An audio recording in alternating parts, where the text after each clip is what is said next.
الله وبركاته. بسم الله والحمد لله والصلاة والسلام على سيدنا رسول الله وعلى آله وصحبه ومن والاه واتبع هداه وبعد. Welcome to our class on character building through the Quran for our kids. Today we'll continue our discussion of what we started with in the last two classes. In the last two classes we talked about the purpose of life. Why are we here? And we agreed that the main purpose of life consists of 3 points. We said we are here to know Allah, and when we know Allah, we love Allah, and when we love, we worship Allah. This is the sequence we agreed upon last time. So we know Allah, we're here to get to know Allah by looking around, and we explained that. And when we do that, this would create love for Allah in our hearts, and when that happens, that love will be expressed, and this is what we call the worship. Does it make sense? So let me review that again. In the last two classes we talked about knowing Allah and loving Allah. If you didn't get a chance to watch these two classes, please make sure that you check these two classes, because it will help you greatly understand what we'll be doing today, which is worshipping Allah. Last time, let me review because this is important. How do we know Allah? We know Allah by looking around. There must be a maker of everything. Why do we love Allah? We mentioned 3 main reasons why anyone would love anyone else. We mentioned 3 main reasons. Who remembers these 3 main reasons why we love anyone? We mentioned 3 words that rhyme in Arabic. So we love anyone because of their Jameel, because of the good they do, or the beauty.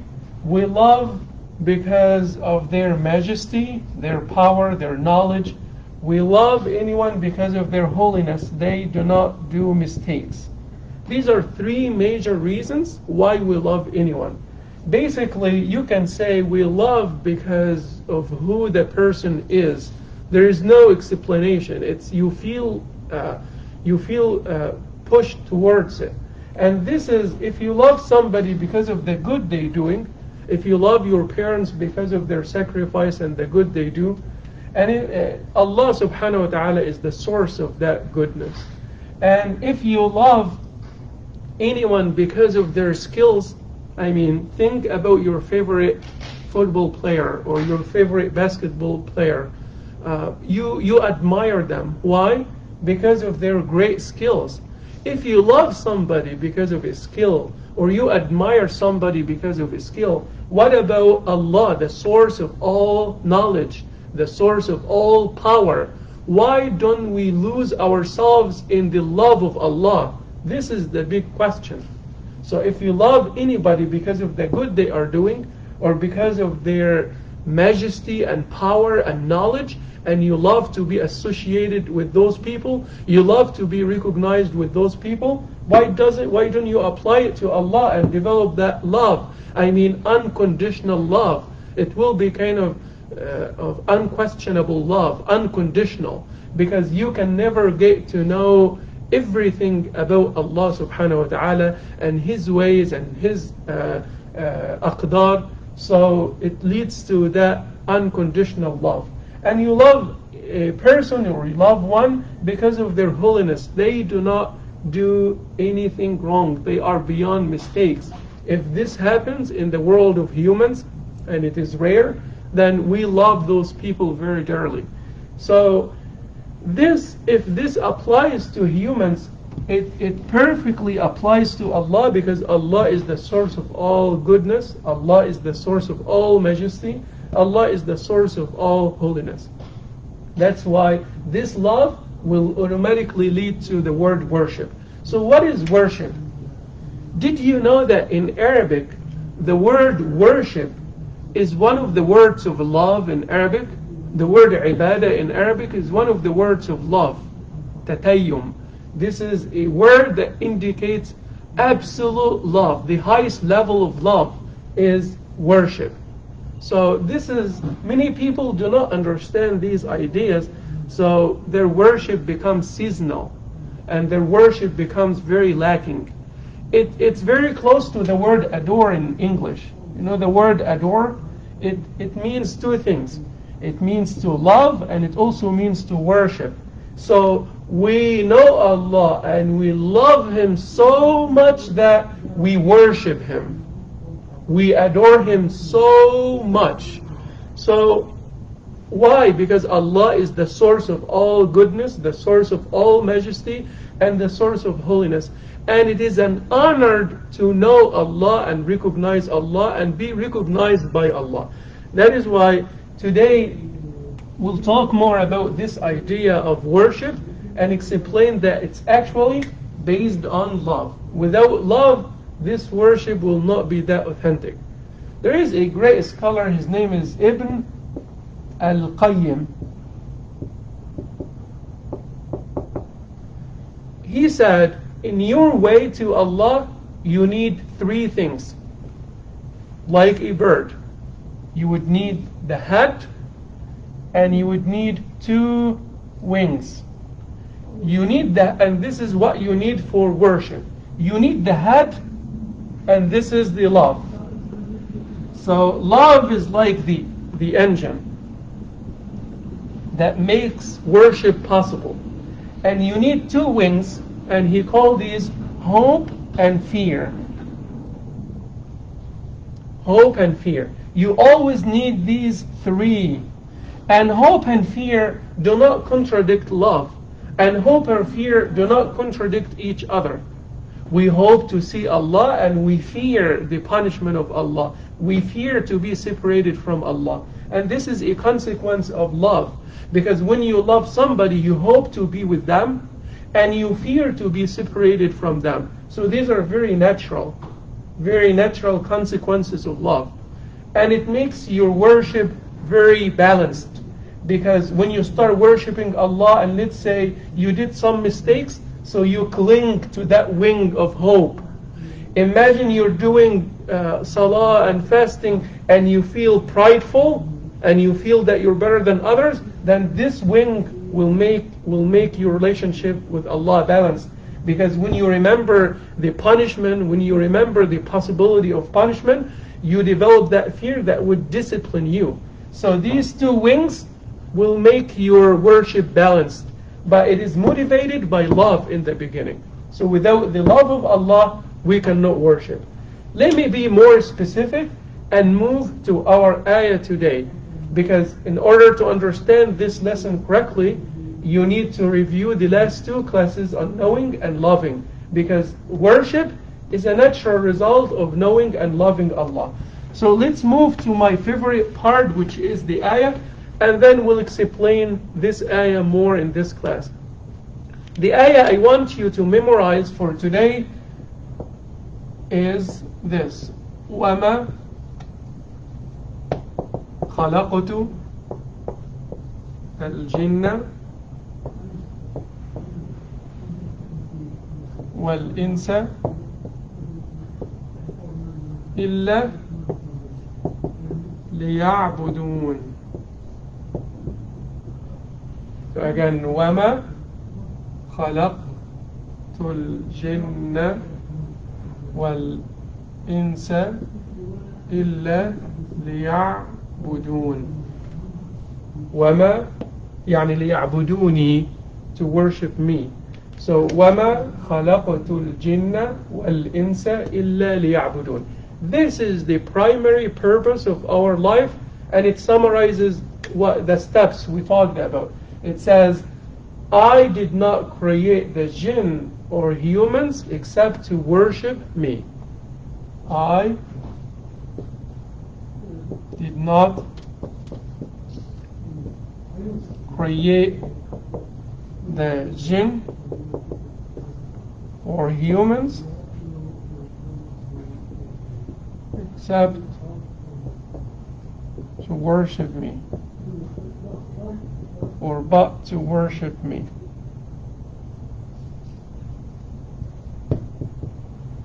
Okay. Now we understand what worship here means. We understand that worship is the end result of two things: knowing and loving. So basically we're created to know, love, and when we do that, we worship Allah. So this is the ayah I want you to memorize in Arabic and in English and understand what we mean by love. This is the third step of 3 points: knowing, loving, and worshiping. That is our first primary purpose in life. We'll have one more, inshallah, in the next class. But this is the major one. We know, we love, we worship Allah. But what does worship look like? What do I do to say I worship Allah? This is what we'll discuss. We'll have 5 points that tells us what worship looks like. So, but I am giving you a chance to write this down. وَمَا خَلَقْتُ الْجِنَّ وَالْإِنسَ إِلَّا لِيَعْبُدُونَ. Again, remember what we said long time ago. These are the seeds you plant in your mind so that it will grow with building your character in an authentic way. This is one thing that would direct your behavior in life. وَمَا خَلَقْتُ الْجِنَّ وَالْإِنسَ إِلَّا لِيَعْبُدُونَ. So let me explain what worship is. When we say we're worshiping Allah, we're talking about 5 things. Okay? So, what should we call this? The elements of worship, maybe?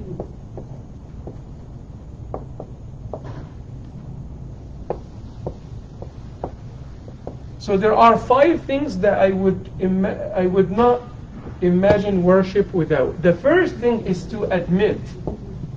What do you mean by this? We know, we love, and we worship. So the first step of worshiping Allah is to acknowledge who you are and who He is.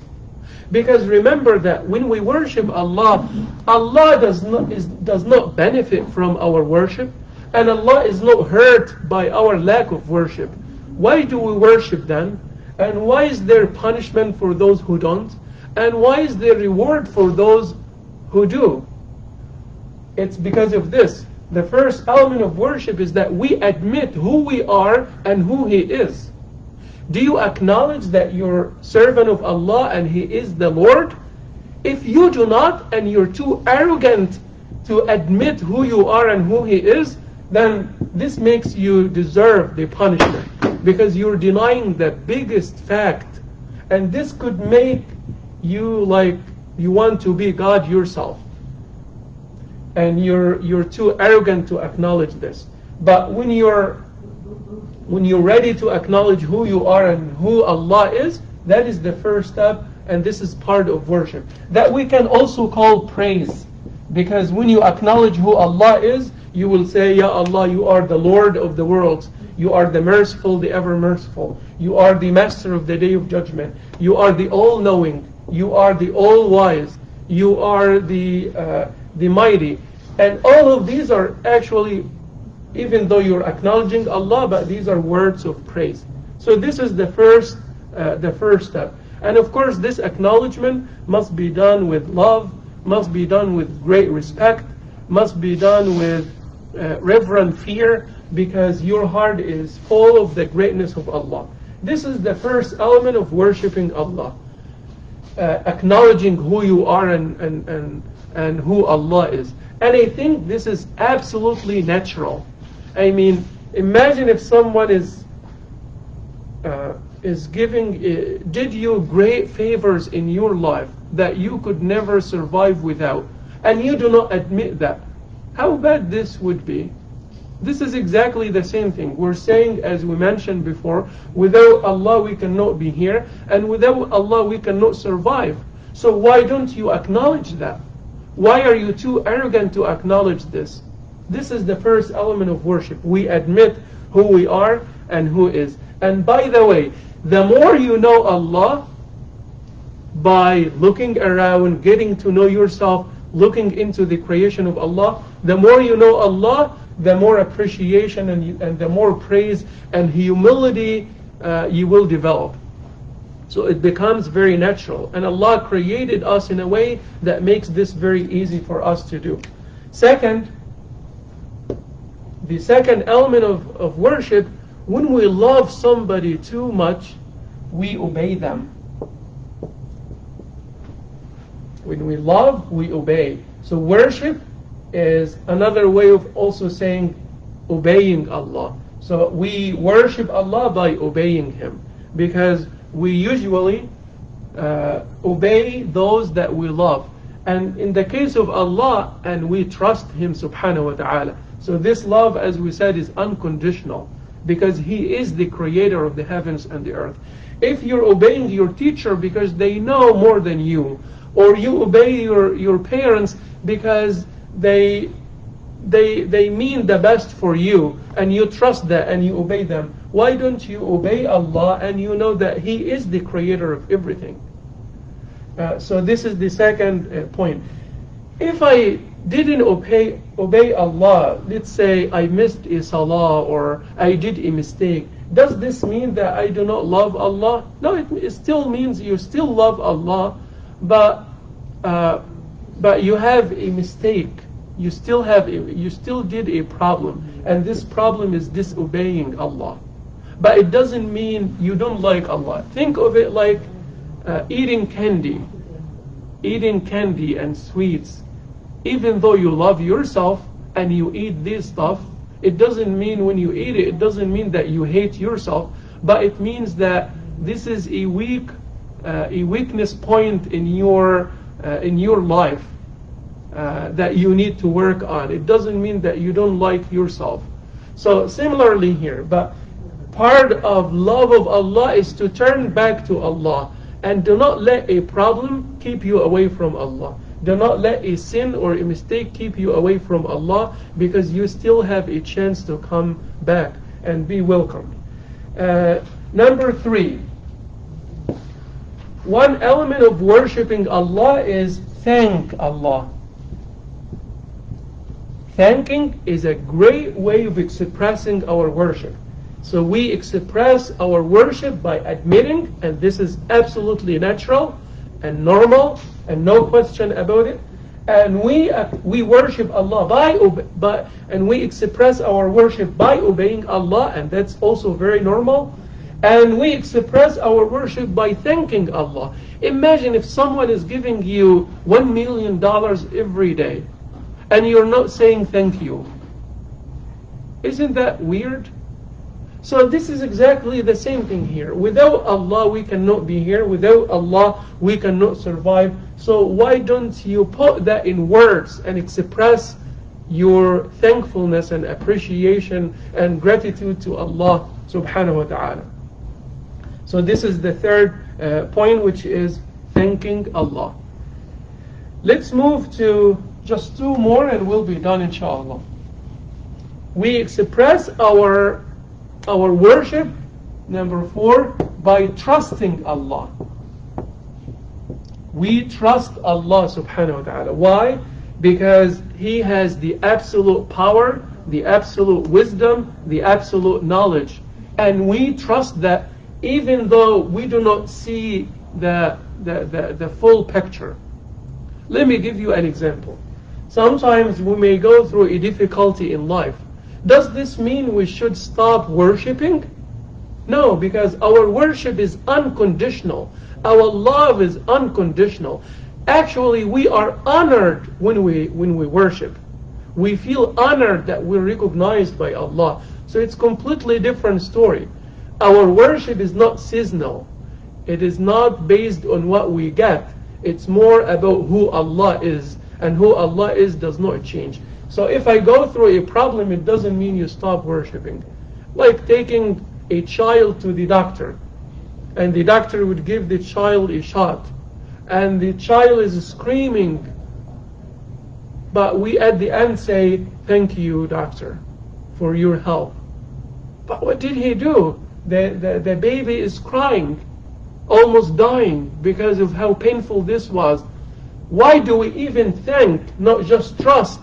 Because we trust the doctor, and we trust his knowledge, and we trust that he wants the best for the child, even if it is painful at this point. That is why, and this is a test to see if your worship is authentic or not, is unconditional or not. Because it is an honor to know Allah subhanahu wa ta'ala. So this is my 4th element. The last part, which is a very important part, is that part of worship is to serve. What do you mean? What do we mean by this? Let me give you an equation. We'll have an equation that would actually inform our understanding of worship. Good deed or action plus good intention, meaning something done for the sake of Allah, equals an act of worship. That is why worship is not just staying in the masjid for a few minutes or praying at home or just fasting or helping somebody. It's more about doing anything good with a good intention for the sake of God, meaning not for showing off, not for people to praise you, but you're doing this just for the sake of good, and you're doing this for the sake of Allah. You have Allah in your mind, and you understand and you're aware that Allah sees you and recognizes you, and that is enough for you, and you're satisfied with that level. So any good deed and good intention equals an act of worship. So when you respect your parents and Allah subhanahu wa ta'ala is the one you're pleasing, in this way you're doing an act of worship. When you're studying to be a scientist and you want to make a great discovery, or be a doctor or engineer or journalist or accountant or lawyer, to serve the community and serve people in a good way, to honor Allah and please Allah, then what you're doing is an act of worship. So worship is not only limited to expressing our praise of Allah. I would say that is the foundation that would lead us to serving others. And this, by the way, leads us to tomorrow's class, which will be about the cultivation of life, or the cultivation of society, or basically making the society better. This is our second purpose in life, and we'll talk about that inshallah next week. So what was our ayah? وَمَا خَلَقْتُ الْجِنَّ وَالْإِنسَ إِلَّا لِيَعْبُدُونَ. And I hope you understand what worship is, and what are the steps before worship, and why are we so honored that we worship. Worship is not a burden. Worship is an honor, and it is something natural when you just examine it and think about it. You acknowledge who Allah is and who you are. You trust Allah subhanahu wa ta'ala. You obey Him. You thank Him. And you serve people in honor of Allah. We serve them because they are Allah's creatures. We serve everything around us because these are the creatures of Allah, and we serve them in honor of Allah. That's why it's considered an act of worship. And I'll see you next week inshallah. Wa jazakumullahu khairan. Wassalamu alaikum wa rahmatullah.